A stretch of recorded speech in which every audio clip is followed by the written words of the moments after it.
Go ahead. Okay, sir. Okay, thank you very much. So once again, welcome to this session, sir. And I will be talking about value addition in flowers. And as Albert Einstein had famously said, try not to become a man of success, but rather try to become a man of value.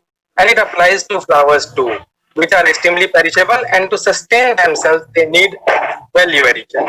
So either it be a man or it be flowers, we need to have value addition to sustain ourselves. Now the question is, what are value added products? In fact, value added products are the products that can be obtained from the main products or the byproducts after some sort of processing, and then subsequently its marketing. For what? For better increased profit. So in the value addition, our end is that we need to get a profit, a larger profit, an increased profit in terms of the product. So value added products indicate that for the same volume of primary products, a higher price is achieved by means of enhancing the quality, that may be through the processing, packaging, or any other such methods which can increase the profit margin. So if we look at the process of value addition, basically it has production in it, then post-harvest handling, its processing, packaging, and finally marketing for higher profits. And this value addition is done with the objective of reducing the post-harvest losses. Interestingly, if we see the global figures, 45% of the flowers of the floral industry die before even they are sold. So this is one of the big objective of value addition. Apart from this, use of unsold flowers. And today we talk about reusing of the waste flowers. These are also very important in the project context. Other objective is to gain the higher profit, as we have seen when we describe about value addition, we always talk about gaining higher profits. Then one important objective is to overcome the glut and market instability of raw flowers.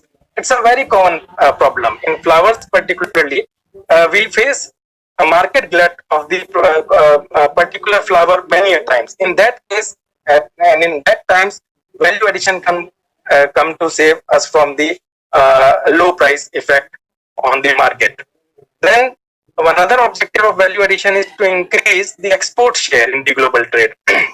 We will discuss later on that the export share of dry flowers is very much high in our country, and we need to target to get more share in the global trade.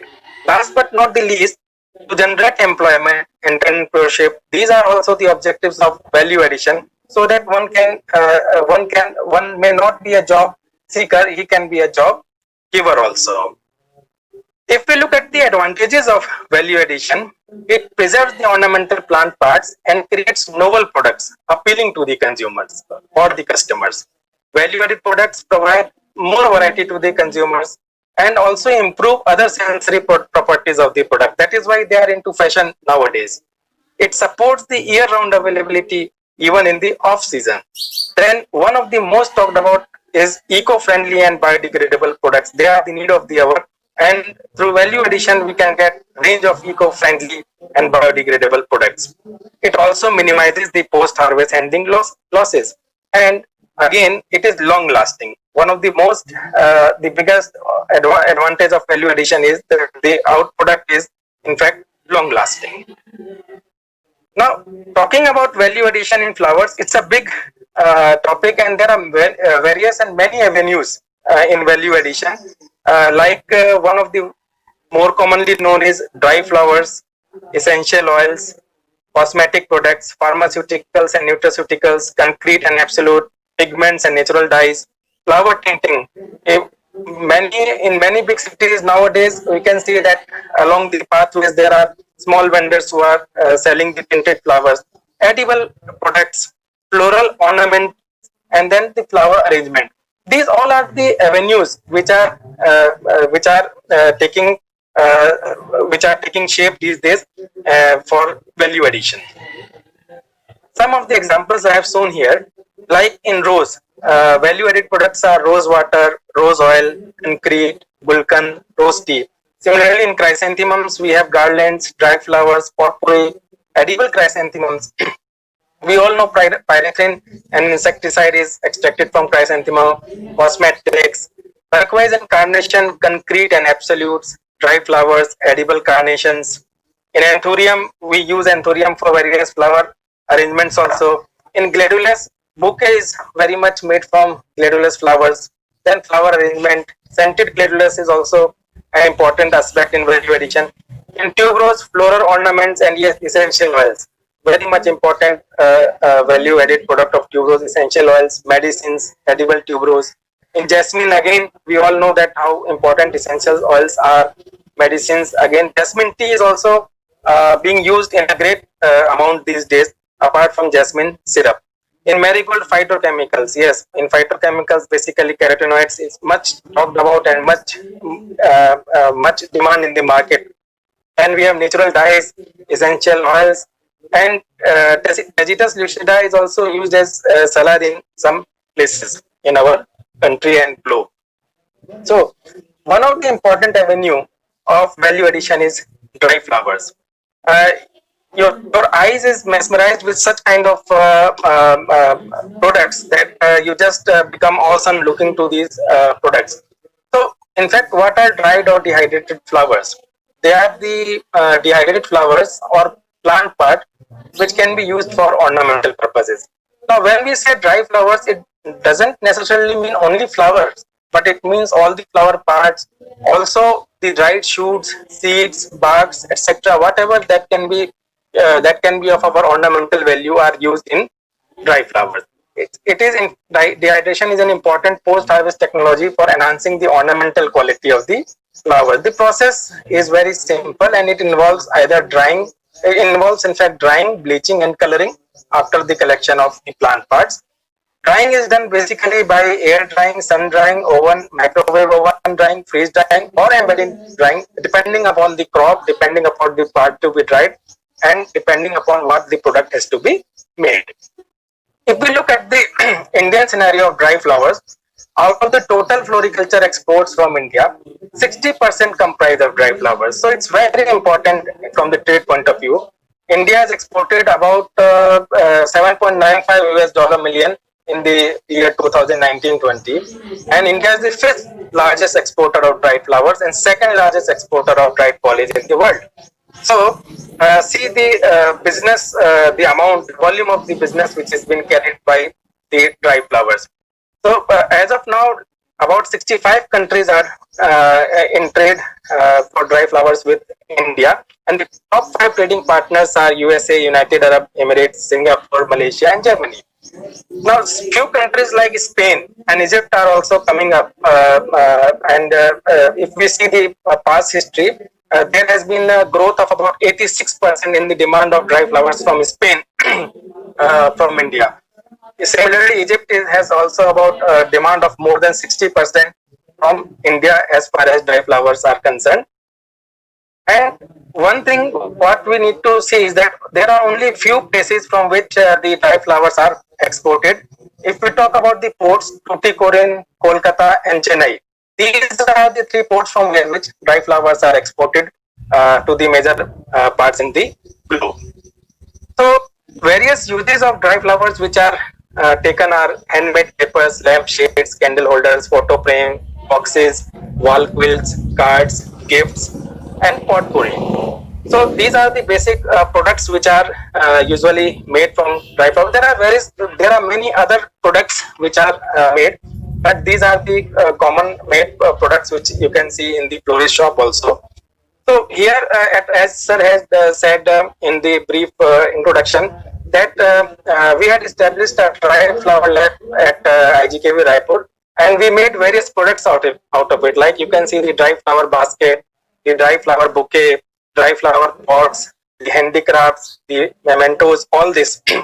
With this, we also came up with a new Pebble Fusion concept, wherein pebbles were used with the dry flowers to create canvas wall art. This is coming up in a big way, and various online companies are also now selling the Pebble Fusion canvas wall art, and it looks very nice, and you can use it for a longer duration of time. different species were identified for preparation of dried products.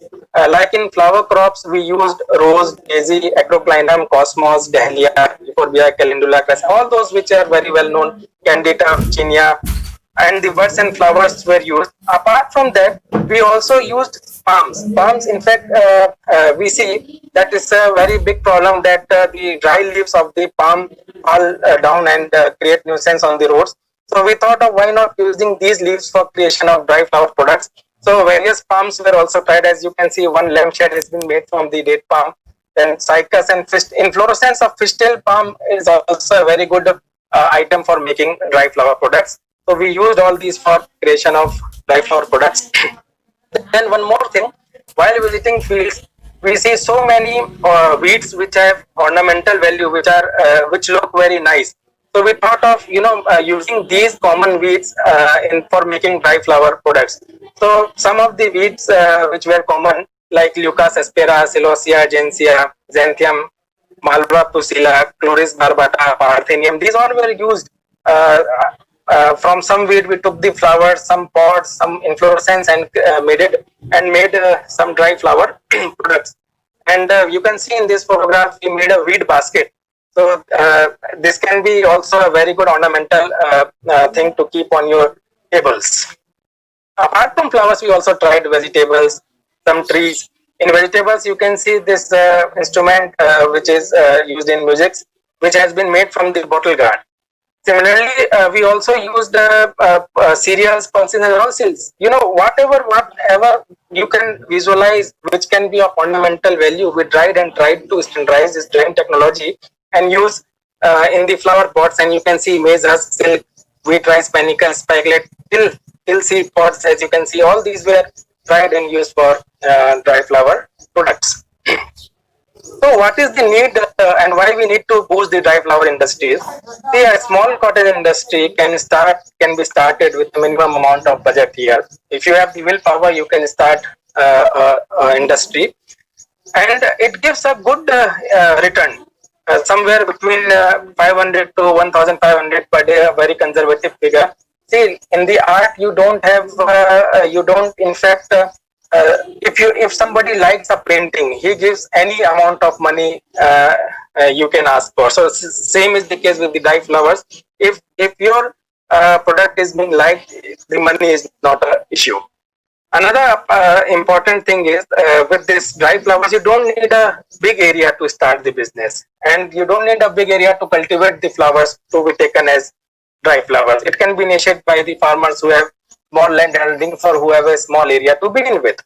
And dry flowers do not have the problem of storage like the fresh flowers have.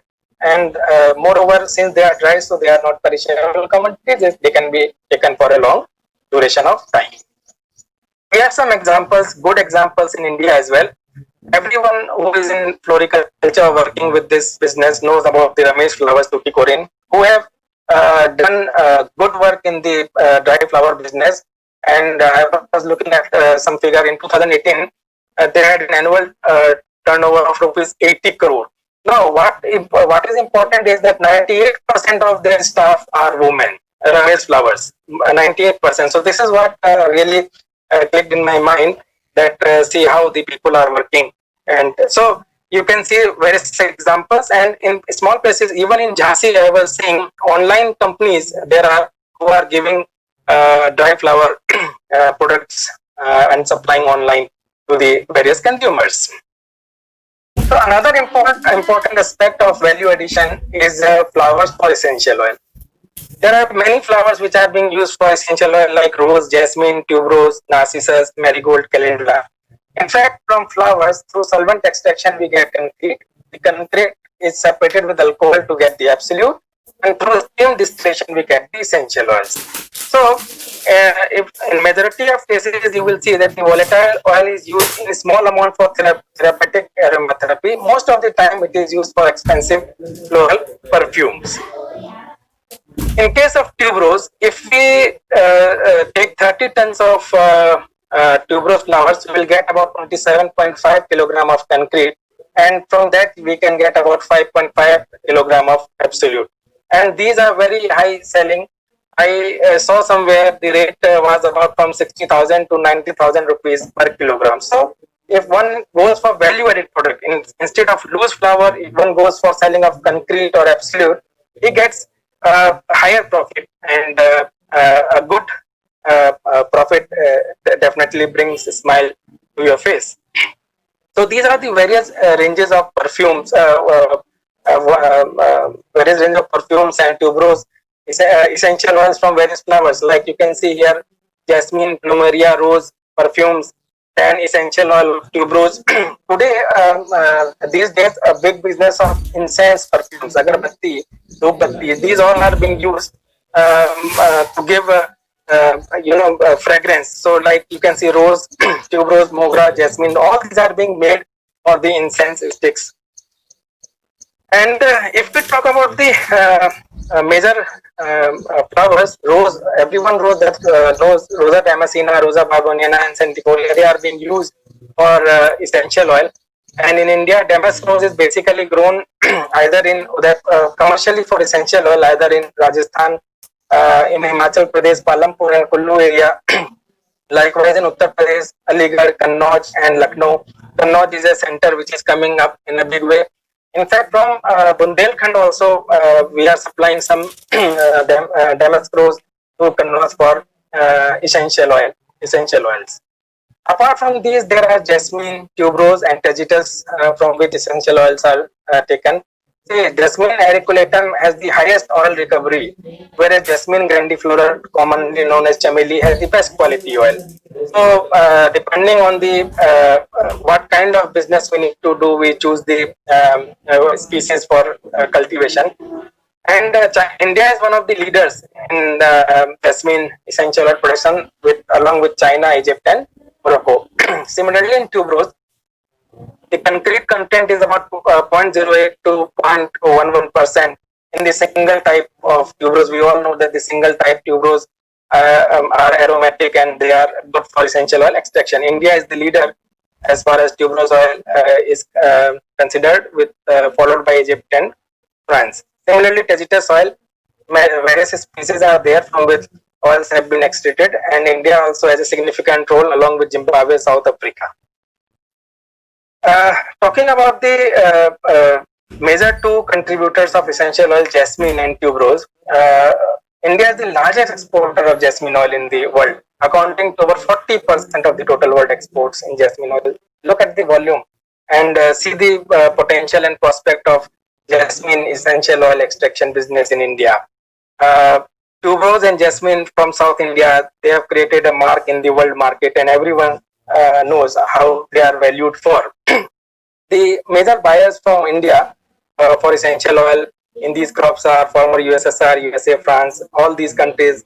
One thing which I found interesting is that the growth in perfumery in India, perfumery industry is 15%, which is much higher as compared to the Western countries, like 7% in America and 5% in Europe. So we have both the domestic and the international market in case of essential oils and perfumery. Another very important processed flower product is rose water. We know how much it is in demand and it is being used. Even the preparation of rose water is very easy. Pressed petals are picked and washed, and then steam distillation is done, and then rose water accumulation is done. So we export to about 110 countries rose water, and the amount is about $1.33 million. So it's a huge amount. And see, the United Kingdom alone takes about 22% rose water from India, followed by our neighboring country Nepal, then USA and Singapore. So rose water also has a great potential of export. Apart from all these, one important thing is edible products, food and beverages for value addition. See, we all know that flower contains antioxidants, minerals and vitamins, and also other nutrients. And what happens is that they not only enhance the taste but also the aroma. And importantly, they don't also add any extra calories. So it is very important for food and beverage. And Global floral markets is expected to grow at a cumulative annual growth rate of about 10% during the period 18 to 2022. So again, we have a lot of scope in food and beverages. Lot of product range are available, right from jam, jelly, floral tea, syrup, wine, gulkan, and edible flowers in this business. Again, preparation of gulkan is easy to do, and small scale industries can be taken up with the help of SSGs, or FPOs can be made to prepare gulkan and sell them at a good price. Apart from gulkan, today the floral teas are in demand. And why it is so, we can see like hibiscus tea. It not only helps in lowering the blood pressure, but it supports the healthy cholesterol and triglycerides, prevents the oxidative stress, reduces the risk of obesity, and also acts as an antidepressant. Likewise, rose tea is antioxidative, anti-allergen, and anti-inflammatory, and has anti-inflammatory properties. It helps in strengthening the immune system. Like today in this pandemic time, we are talking about immunity. So these come to our rescue, which not only improves our immune system but also helps in digestive system and cure problems like constipation. Similarly, jasmine tea also offers numerous health benefits, and people are now getting accustomed to using such type of floral teas apart from those milk teas. Pigment and natural dye, a very upcoming business in India and has a lot of scope. See, as with the time, people are understanding that the synthetic dyes are proving to be carcinogenic in nature. So the industries have now turned themselves for the ecologically sound product in terms of dyes, and for that we all know that the colorful dye can be extracted from flowers, and this can come to a rescue not only in terms of environment but in terms of money value also, as the floral dyes are eco-friendly and has no allergic action on the skin or dyes like the synthetic dye, and the procedure is very cost effective. And again, small scale industries or large scale industries can be set up for pigments and natural dye extractions. There are over more than 500 species from which natural coloring pigment can be taken.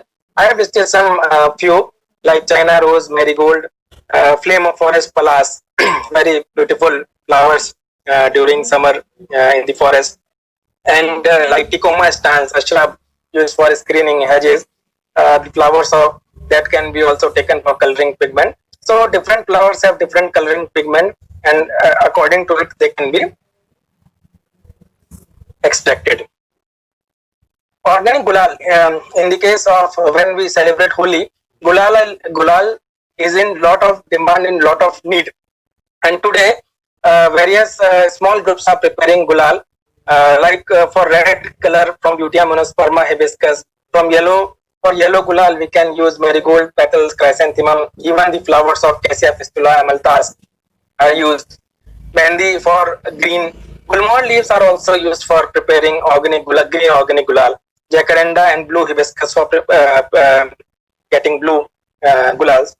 See, these are the photographs of one of the KVK Dantewada working in IGKV, who prepare organic gulals to sell during the Holi period, and their booking is in fact always there is demand of this kind of gulal, and the KVK works day and night to produce such type of organic gulal, and still they are not able to supply this kind of organic gulal which have so much of demand. Again, why this natural dye is being talked about in terms of business, we see the total market of herbal dyes is about $1 billion, and growing at a rate of about 12% per annum. And if we talk about per capita consumption of dyes in the developed and underdeveloped countries, about 400 gram to 5 kilogram is being used for paints, inks, textiles, polymers, etc. Now about like natural dyes and pigments, another pharmaceutical and nutraceuticals is also important sector for value addition. We all know that carotenoids and luteins are important for age-related macular degenerative diseases, or coronary heart disease, or even cancer. So lutein are being used in pharmaceuticals to combat these. Similarly, lutein is also being used as nutrient or food supplement in the nutraceutical industries. Similarly, animal feed additives are also being used, poultry feed. Again, we see that the dried petals of marigold are being used for poultry feed, as we all know that it deepens the yellow color of the yolk, and which has a lot of demand in the international market. So intensifying the yellow color of the egg yolk, and not only that, it also gives some effect on the broiler in the color effect. So these all are the factors which are leading the industries, pharmaceutical and nutraceuticals, to jump into flower market. So talking about this, we had carried some research work and tried some local genotypes along with Pusa Basanti Genda for xanthophyll content, and various experiments have shown that the local indigenous genotypes also have the potential to be used as after improvement, to be used as varieties for xanthophyll content. Flower ornaments is another important aspect. See, Gajra Veni used a lot of ladies use that. Today, floral ornament during wedding is very is gaining popularity. People are getting accustomed to such kind of jewelries also, and we see very important part, garlands. Though garlands are we see it everywhere, but if we look at the amount of the business it gives a lot of business. See, for the same value of 1 kilogram of loose flower, if you convert it into the value for garland, there will be an increase in the profit margins. Likewise, wreath, these are also being used in the market today. Fresh flower arrangement is another important avenue in this industry, value added industry, because this arrangement, flower arrangement, is the art of in fact, organizing flowers, foliage, and receptacles into composition having harmony of form, texture, and color. These three things, and it is very important, because if we get the proper harmony of form, texture, and color, it will definitely add cheer to the life and beauty to the surroundings. One interesting fact which I came to know is that India also exports flower bouquet, and that is about $7.95 million. So this was very interesting to know. And USA is the largest importer of flower bouquet from India, and which is followed by UAE. So these are the small avenues in which we can have a larger profit. Apart from this, there are flower tinting aspects which can create which are in fact making their own market in the Indian population. It is very easy technique of adding colors to the flower, different colors to the flower, in which the pigments are either absent or are very light in color. It can be done through the artificial colors, or in majority of the cases, food coloring agent colors are being taken up.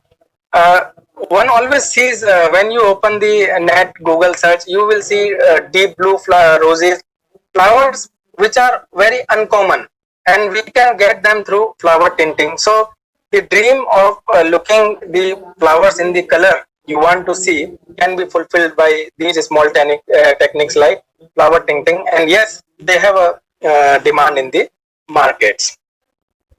Then cosmetics from flowers. This is also very important, and various flowers are being used for cosmetics today. And in fact, soaps and body creams, many of the flowers are being used for that, like rose. For moisturizer, calendula flower is being used. Verbena is used in preparation of acne creams and also deodorants and wipes. Similarly, pansy for face washes, face mask, cleansers, hibiscus for face. There are numerous crops. I have cited a few. And not only this, there are big brands in the market which are using flowers to make their products, and they are well known and have a big business in the global trade. like one of them, this L'Oreal. They have large number of cosmetics. They have their own brand name and their own channel to market these products from the flowers. Even they make balms which can melt the makeup instantly. Not only they provide the making up products, but also those products which can make your face clean instantly. Likewise, buyer is important from the point of view that they also grow the flowers they use in their products. So that is very important, that growing your flowers so that you are very sure that you are using the quality flowers for your consumers. So they grow the flowers and they use in various products like moisturizers, acne creams, and various other products they are having. Then this Anato Bixa, it is being used as herbal sindoor. Many of the companies and many of the brands have jumped into making this herbal sindoor as news about using synthetic sindoors came out that it was not good for skin or for health. So these kind of small value-added products play a major role, whereby you can change the thought of the people and you can earn a lot of money by using such kind of products.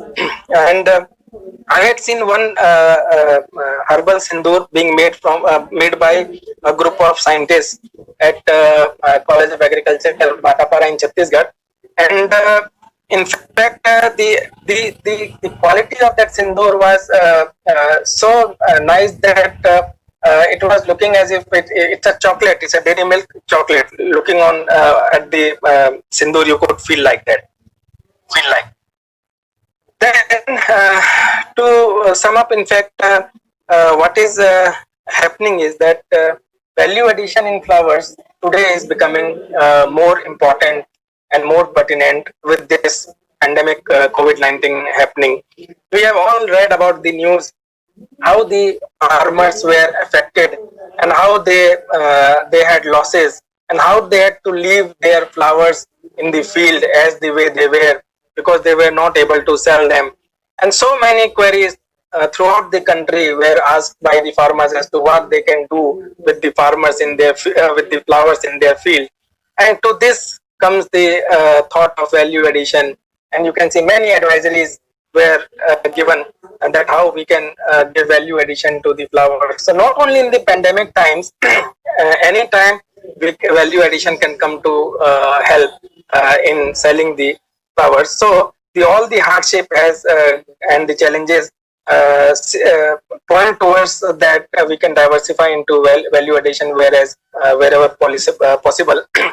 Like gulal making is a business which can be taken up, and the flowers from the trees or from your field can be used.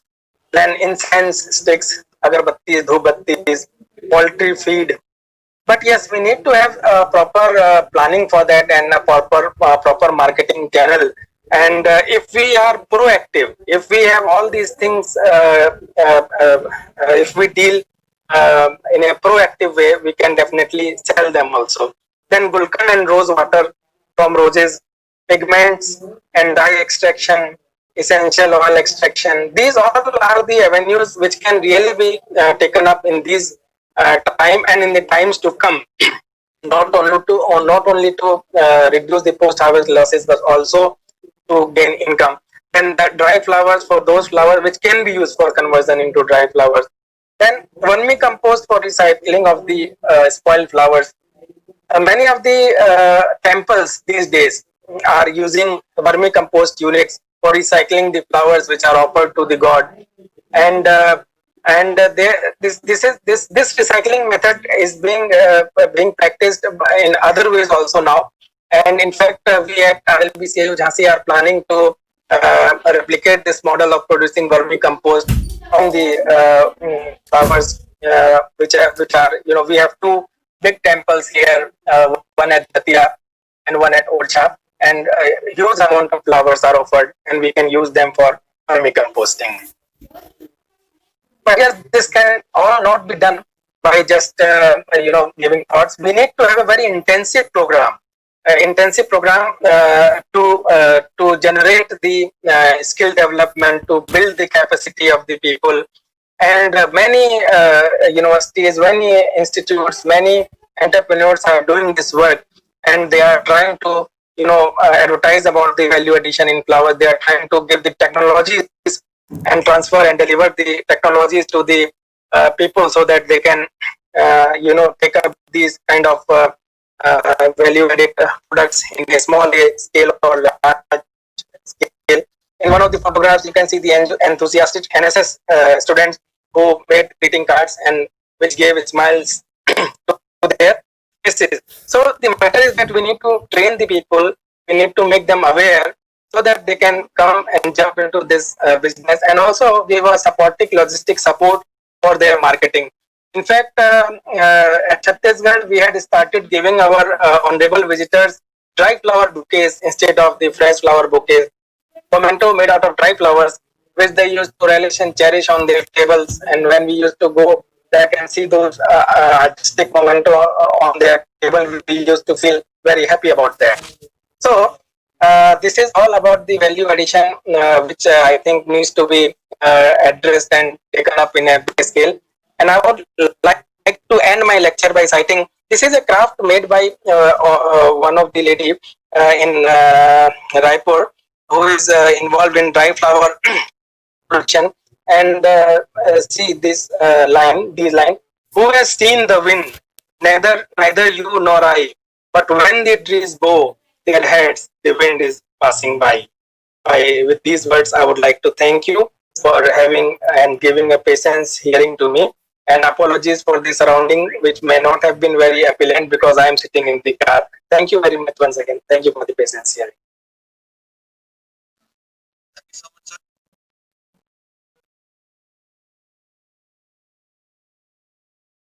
Right? We are going, actually it is a Taj Mahal garden. And Taj Mahal is I can say it is a element of beauty, a central locus. That I can say that it is a central focal point where the general tomb is. So entire thing is garden. The garden area is more bigger than the exact built-in area. So it has been constructed in such a way that it has been kept, and people are going around or going for a long distance, or travel a long distance to go and get the pleasure out of it. This is what actually happened since before. And now the current the term contemporary landscape just means all it happening at present. Modern day gardens stand out of it, the traditional gardens, right? And anything which is unique and beautiful, we can call it as a contemporary garden. So nowadays, each and every home, every plant have these type of plants. Previously, we are visiting a place, visiting a garden, visiting the land park to see the plants. With all the plants are available in all the commercial nurseries, and you can also develop the same plant with the same size, same texture. You can keep it in your home. Not as that much size of a garden which is available in a garden, but it's smaller size which you can also keep it in your home. So that is what contemporary landscape is. Okay. The contemporary modern landscape day garden aims to prolong the available living space by making a fully functional outdoor environment. That is what the fully outdoor environment should be functionally utilized and make the outdoor area meet all the needs. So there should be some needs of the outdoors. It has to be fulfill the needs. Use plants in a simple, architectural and dramatic way.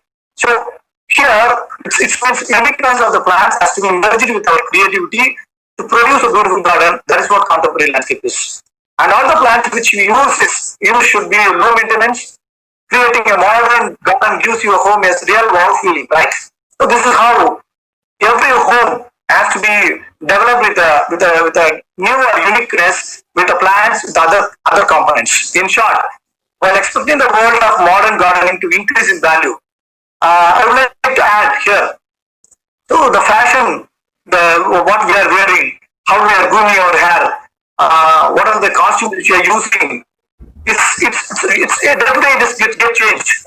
20 years back, we have bell bottom pants. From 30 years, 40 years back, we have bell bottom with a long hair, with a bigger belt, buckles and all. But now the things have get changed with 20 years back, we have baggy pants, just t-shirts, short t-shirts, and now the things have get changed. The grooming style of ours has get changed. So everything is changing. Similarly, like that, the plants has to also need to be changed. So a simple concept. The previous years when we are students or in vegetables or in other normal horticulture courses, we call it as kitchen garden.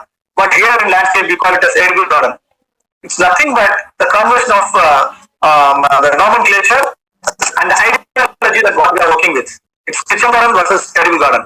Okay, now previous years that people started talking about garden in sense and letters, but now it's in balcony and tables. So in my balcony, we have this many square feet of garden, and my table has got this garden component and scope in land versus tabletop.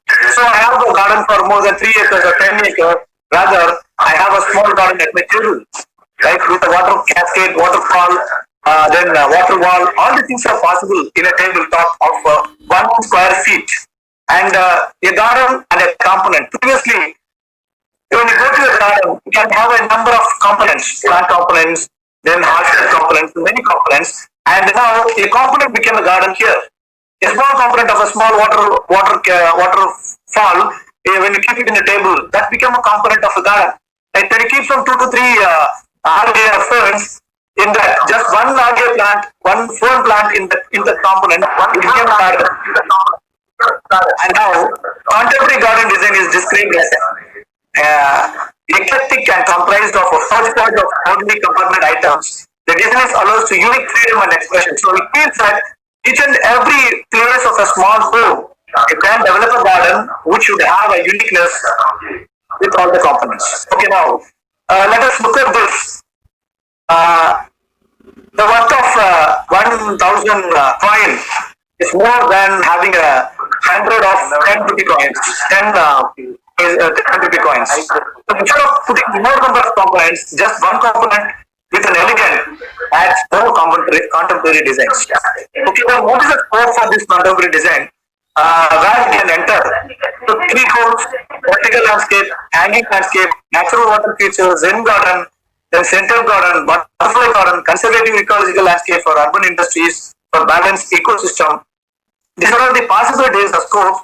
Then where we can do this.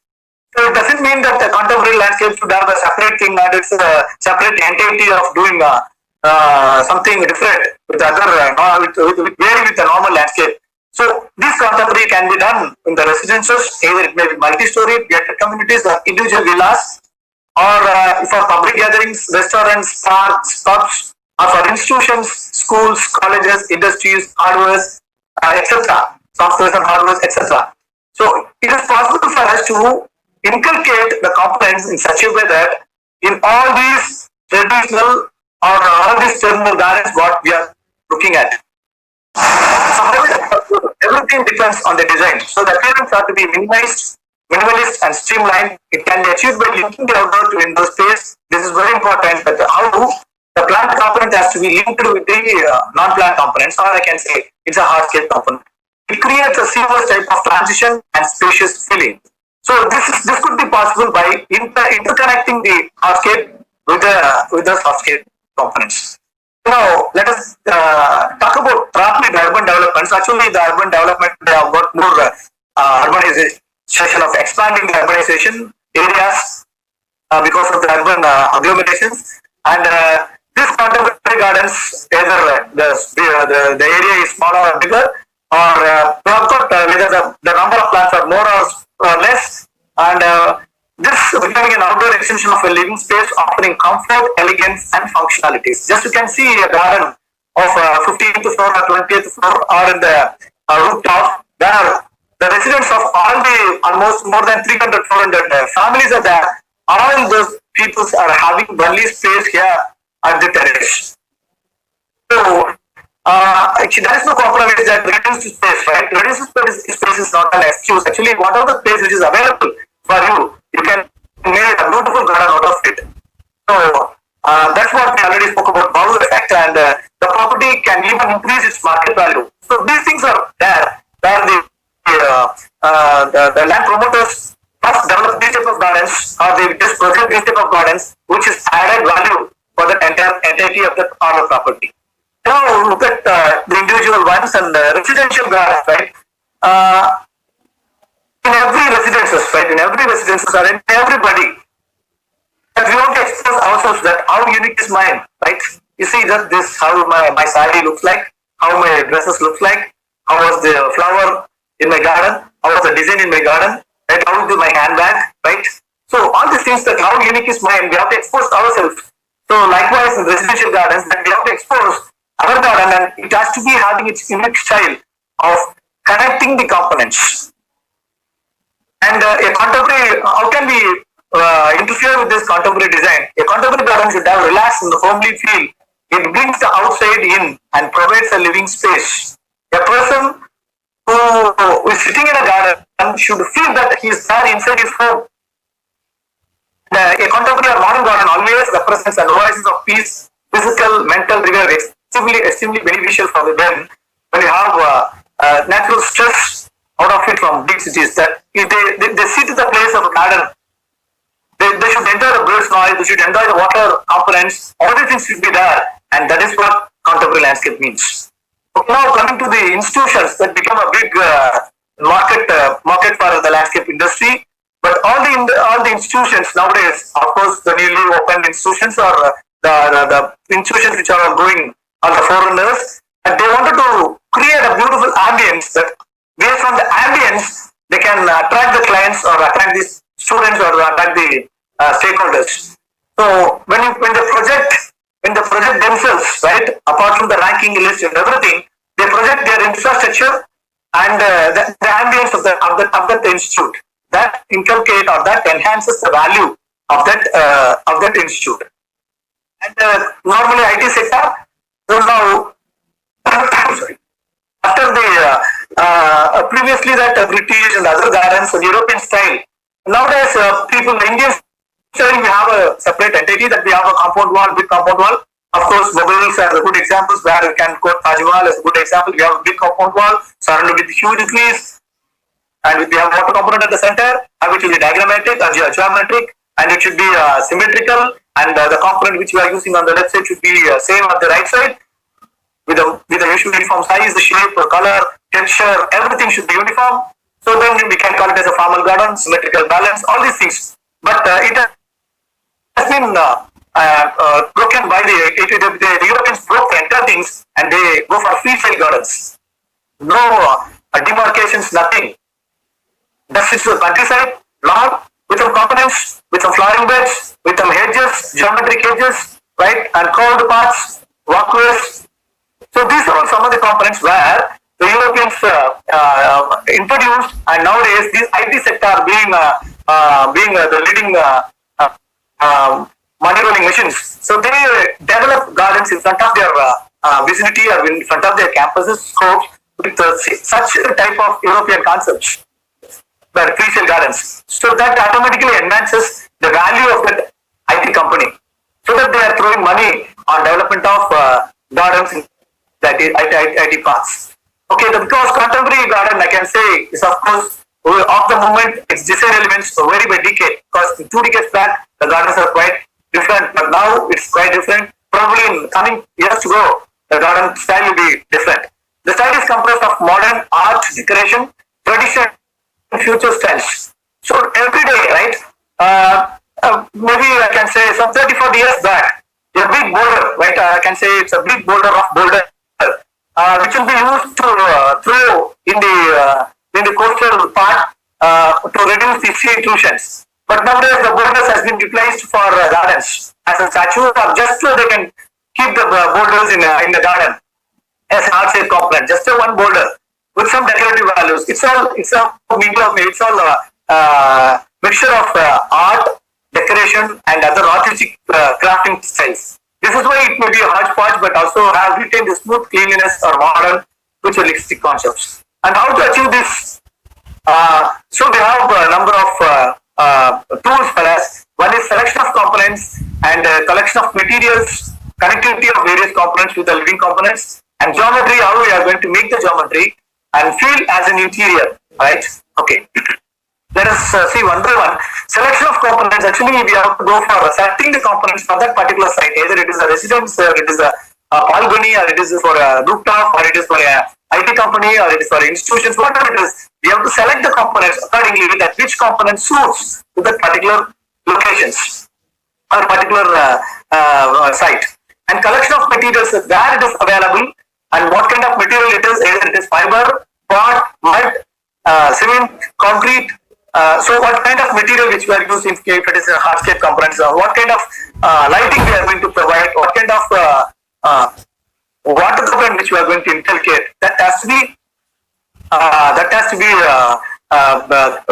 should be much creative than before procurement. And connectivity of various components, whether instead of having a big lawn, you can go for more number of components, and that's how the components has to be connected with the plants, shrubs, and other things. Right? And the next one is geometry, and geometry is nothing but here. In older gardens that we have got midway, that is base of view. When you look at the center, that both sides are equal in formal gardens, of course. But here also in contemporary gardens, we are also looking at the geometry. We have squares, rectangles, circles, and spherical things, and all the things are there. But it is not there in the line. That it has its own place, right? But in older gardens, you can have these squares, rectangles. Just opposite, when you have a rectangle left side and the right side should have the same rectangle with same components. But here in contemporary gardens, the rectangle will be also available on the one side, but because it's not easily possible that rectangle will be with the circles or lines that I will show later. And these gardens should have a feel that it should have some liveliness, feel of interior which should have some liveliness. Okay, then. Using the right material, of course, contemporary gardens are design statements proven in the terms of architecture rather than in terms of classical design. Of course, it's designing also. Designing this gardens starts the designing itself. So the modern garden is connected with the interior space, and it appears as the extension of it through a smooth transition from the interior to the exterior. The palette of materials, stones, concrete, ceramic tile, iron, wood are extremely varied. So you can use any of these hardscape components. And aesthetic and style are two important things. That very importantly is the style and what aesthetic things which you are provided, and the budget. Very importantly discussed. And we have got stones, pebbles, furnitures, planters, lightings, metal grids. So these are all the natural components or artificial components, hardscape components, which are all certainly inculcated in this contemporary landscape. However, this is also available in the olden side of gardens, traditional gardens, but these are added value for the gardens with more furnishing based on the requirements and style. And you can see it's a fringe out of just stones, right? The boulders, bigger stones, they made it in such a way that in cages, and it's a live films. What you are talking about is a live films in olden gardens. But here you can see stone fences are now really important. Old board doors, and you can find these type of small parapets. These parapets are also constructed by means of small casing with the stones, and this is quite. Normally, these stones will be in olden garden. These stones will be thrown outside. But here they are tightly packed in such a way that made into meshes, and it will be neatly arranged. And the next one is pebbles. So arrangement of pebbles, of course, it's quite popular nowadays. Pebbles, a kg of pebble of maybe 30 or 40 to 50 mm costs around 80-90 in the market. And colored pebbles, white, varied number of pebbles, polished, unpolished. For example, 20 kg of polished pebble costs around 1,500 rupees here in Tamil Nadu, and probably unpolished they charge it for 600 to 700 unpolished. So just think of, if you use more than or 100 or 200 kgs of pebbles, it may cost more than 20,000 rupees for a small site, and you can create massive things with pebbles. And you can also create water cascades, waterfalls out of pebbles. And this is pebble walk. Now quite popular with pebble walk because of horticulture and other things that people are quite interested in pebble walk. In big cities, homes, bungalows, they used to go for these pebble walks. And the next one is walkways or pavings, right? It's nothing but instead of going for a normal stepping stones, can go for irregular pavings regular pavings. The top one is the irregular pavings with the lawn, and this one is regular pavings with the lawn with all the curvatures and all. And this is geometrical pavings that you can create these sort of things, that instead of going for a normal tile walk, you can have 3 or 4 inches in between a grass walk, or you can have this type of geometrical diamond tile walks. And this is again rectangular pavings that you can have a small rectangular of 3 by 1, 3 by 1.5 or 4 by 1.5, like alternative rectangle concrete slabs on the garden, and which also added value for that for your landscape. And this is again a pebble walk along with the lawn pavings. And the next one is the metal grids. Previously, we used to call these as a planters, right? Planters, planting plant stands. We call it as plant stand. And nowadays, these plant stands has been made it like this to attract the client. Of course, you can the space required for this one is not more than 8 inches up to 9 inches from the wall. But this 9 inches was beautified in such a way that you can hang more than 10 to 15 number of pots with a glued MI circles of containers, plant containers, and you can keep a number of pots out of it. A number of colors can be managed with this metal grid. Some ornaments which can also be added in the gardens as this type of metal grids metal grid screens, and with all the normally we used to have a small sheet out of it in all our gated gates of our residences. But of course, this is again added value for the garden, and can have many number of designs out of it, which adds, and this can be used as a wall, even as a wall for a beautiful garden of your home. That you cannot do anything, right? When you keep this one, the designs in the grid itself, metal grids itself, and that will imply the different colors and what is there within the garden. So these are some of the contemporary designs, and in this home you can find in the grid design that what they have used here, right? This metal grid design, what they have used, added value for the terrace. So this terrace you can find along with that night lighting is also there, LED lighting is also there. So this balcony will be beautified with night lightings only, and added value by means of this grids. And this is again a small grids which we can have it as a single unit, or you can have it as a multiple unit. And the next one is the seats, garden seats. Of course, garden benches. In those days, we used to call it as garden benches, and now it's garden seats. You can have individual ceramic, rough granites, wood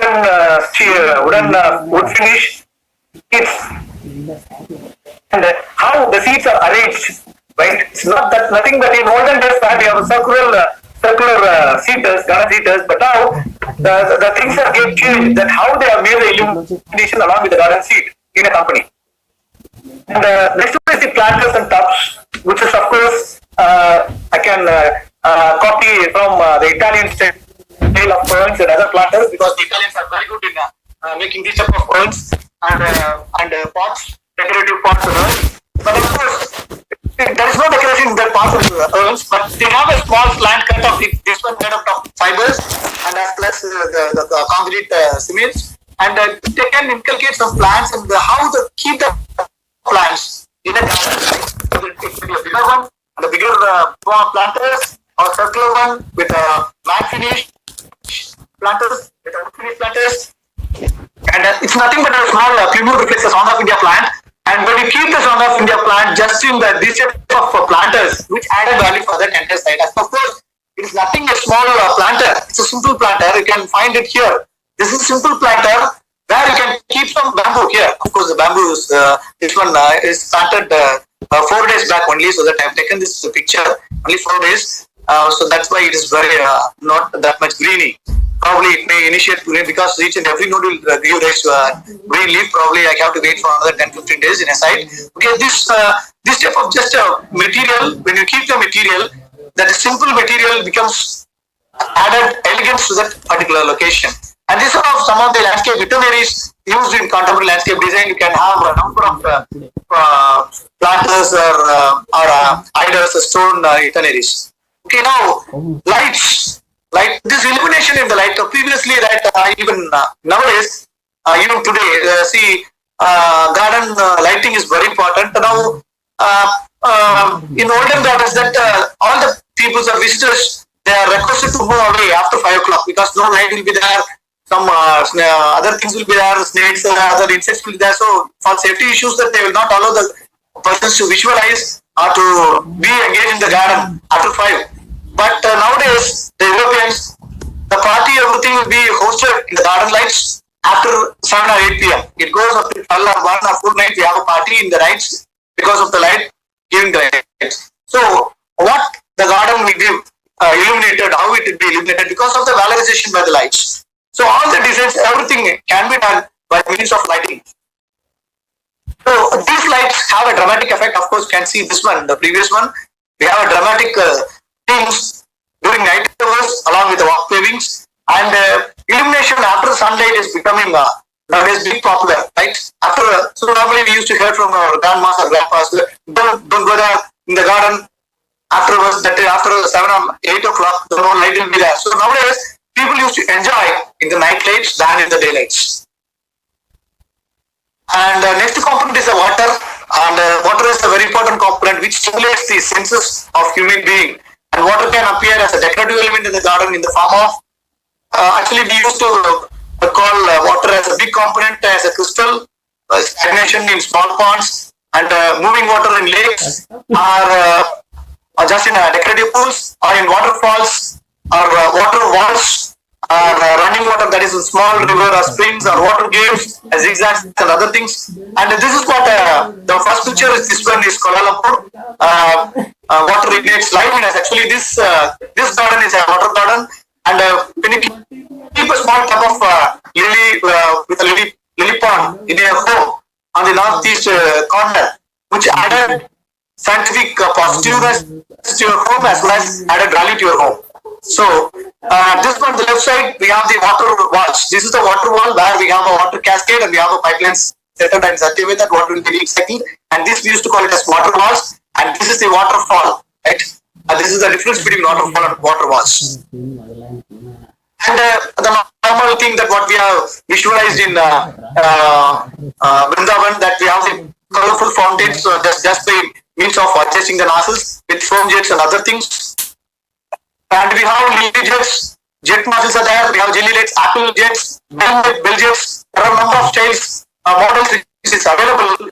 And the top one is the lily jet, and we have also called it as apple jet. And this one is bell jet. It's just nothing but the nozzle which we are used in these components. And the role of the garden is to enjoy, enchant, relax, and it can delight the senses of making garden reach its main objective, that is relax, right?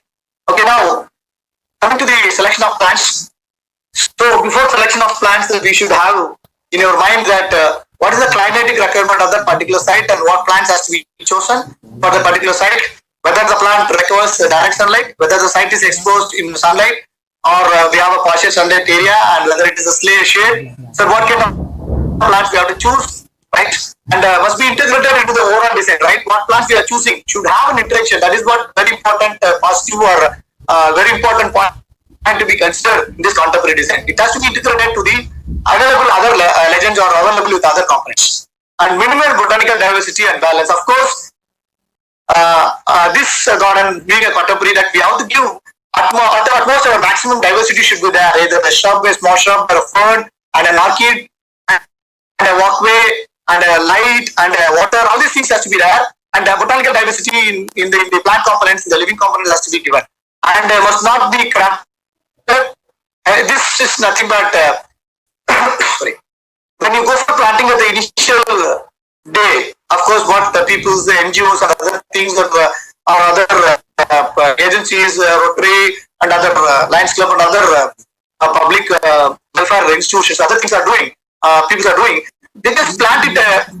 Say for example, if it is pungam or whatever the crop's name, they plant it at an interval of more than 3 to 5 feet, once in 5 feet or once in 6 feet. At initial plantations, it's good because they are planting a small saplings of not more than 2 feet of width of the canopy. But afterwards, when it grows, it becomes clumpy.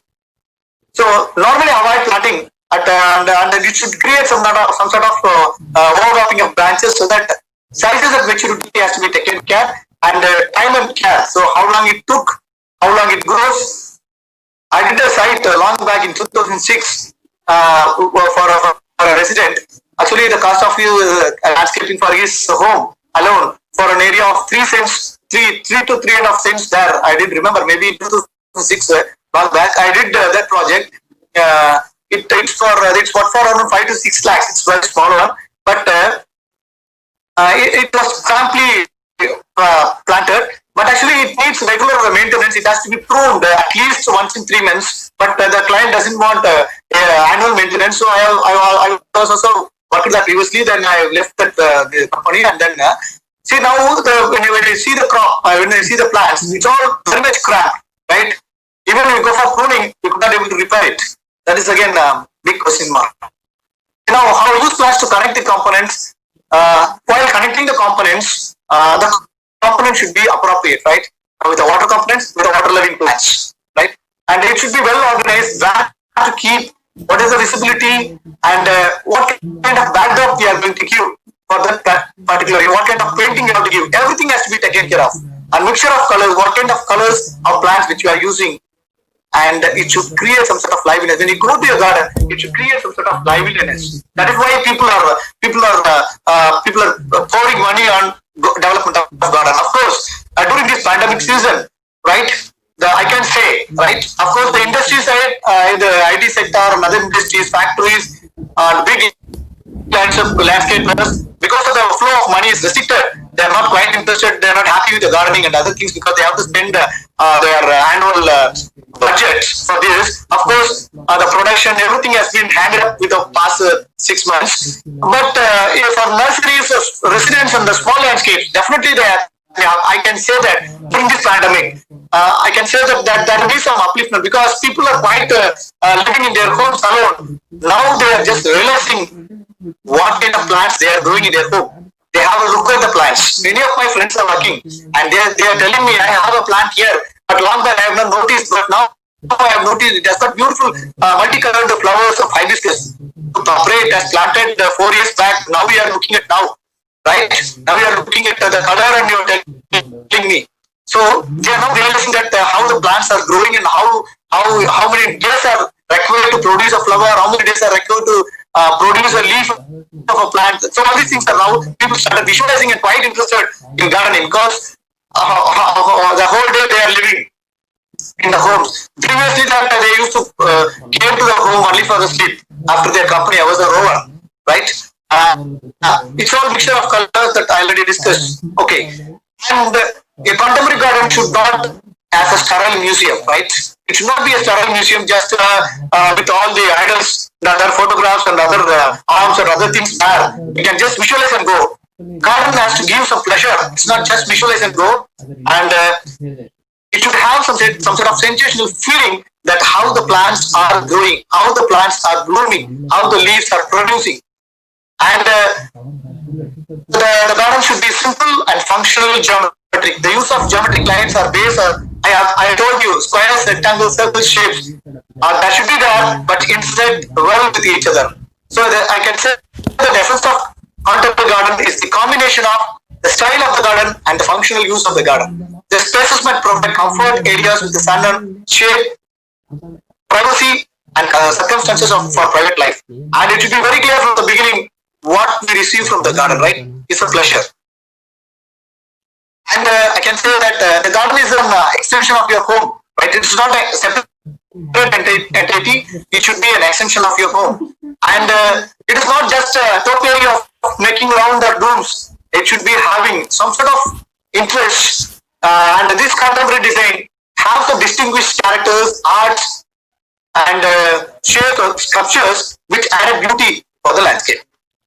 Okay, and if it is for a home or a terrace, to serve meals in the garden, you have to provide the necessity tables and all to serve meals in the garden, relax in the sun. If it is terrace, classical, lounge, modern, exotic, romantic, all these things are there if it is terrace. And if it is furnitures, when you are talking about whether the furniture has been made for sheltering or whether you go for cement or solid, whether the furniture are kept inside or outside because of due to rain and sun is there, and whether it creates harmony.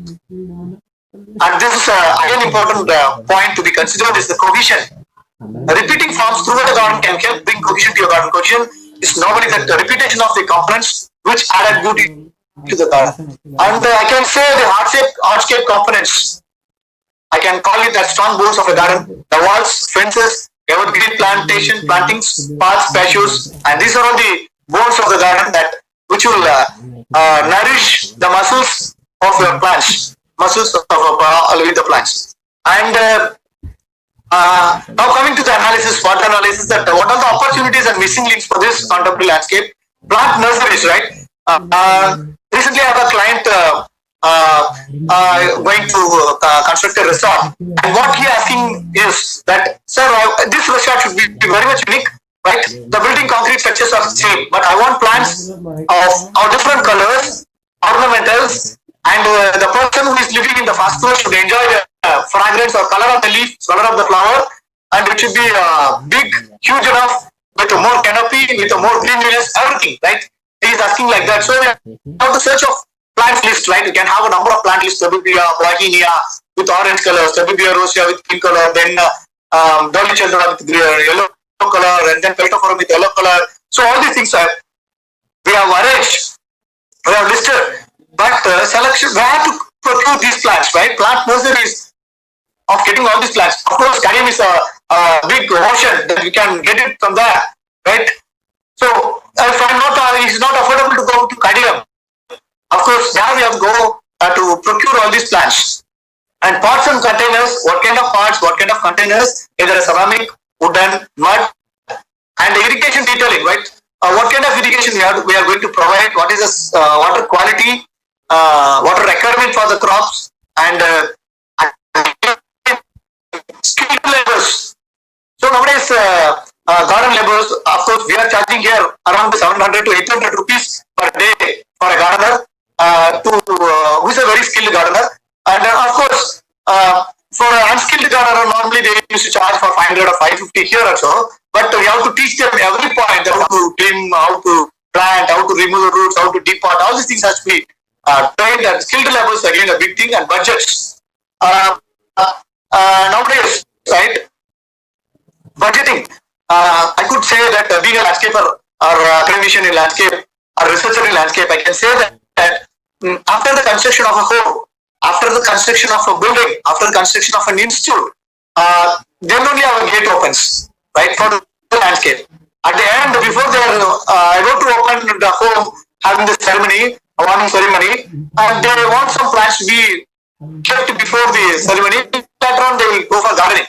And actually, they are entered to the garden or entered to that client, to that things only at the end, right? So that all the budgets will be exhausted in constructions of their homes, of their buildings, right? So the budget allocations for the gardens is very less. And of course, I can say out of 100, only 60 to 55 to 60% of the clients are interested in gardens. Our rest of the 45 is just they can procure some pot plants from the nurseries and keep it here and there, and then no care about it. I can quote the petrol bunks, like petrol pumping stations or petrol bunks. Initially, at the establishment time, they have very good gardens, but later on, you can notice how they are maintaining the plants, right? Just like that, because of the rain and other things that the crops are growing, and all the vines are just creeping on the roads, and no driving will be there, and the lawn will be dried, and the lawn will be overgrown. So all these things are there. The next one is the maintenance of the landscape. It's again a big headache. The client doesn't want to spare money for maintenance. If the installation is over, okay, it's all just watering, watering that I can do, right? So when you water, that plant will automatically grow. It's like that. It's not just a garden plant that cannot be maintained just by watering. We have many number of practices to work with. Okay, who are the real competitors for the landscapers nowadays? Of course, the nurserymen, right? So they can, even they cannot know the names of these plants, right? But they are selling the plants that this is having this much color beauties. Of course, they have experienced how the flowers looks like when it flowers, all these things, maybe how it has become everything. But they are the real competitors for the landscapers elsewhere in the country. And they can good in development of public parks, right? And again, maintenance, as I told you, nobody knows that how the plants has to be maintained when the person skilled labor has gone away or run out, right? So we have to know that how it has to be maintained. So once if there is some lack of maintenance, of course, the shape cannot be achieved. And nowadays, very recently, this contemporary landscape that one of the major stakeholder or major part has been taken by the I can say this vertical gardening. So there are a number of crops which are all recommended for the vertical gardenings, and the pots of different sizes are there, panels are there, and they can also go for wall fixings, everything. And a number of foliage plants are also purposely utilized for this one. And the problem is that how it has to be irrigated.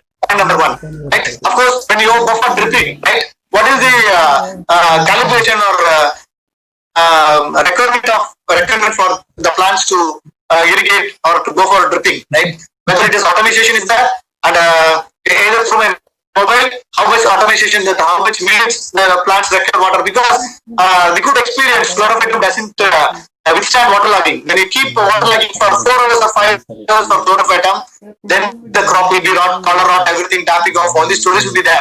So what is how many minutes they have to go for opening up of the drippers? Of course, if they have the AMC annual maintenance with the installation company, then it is okay.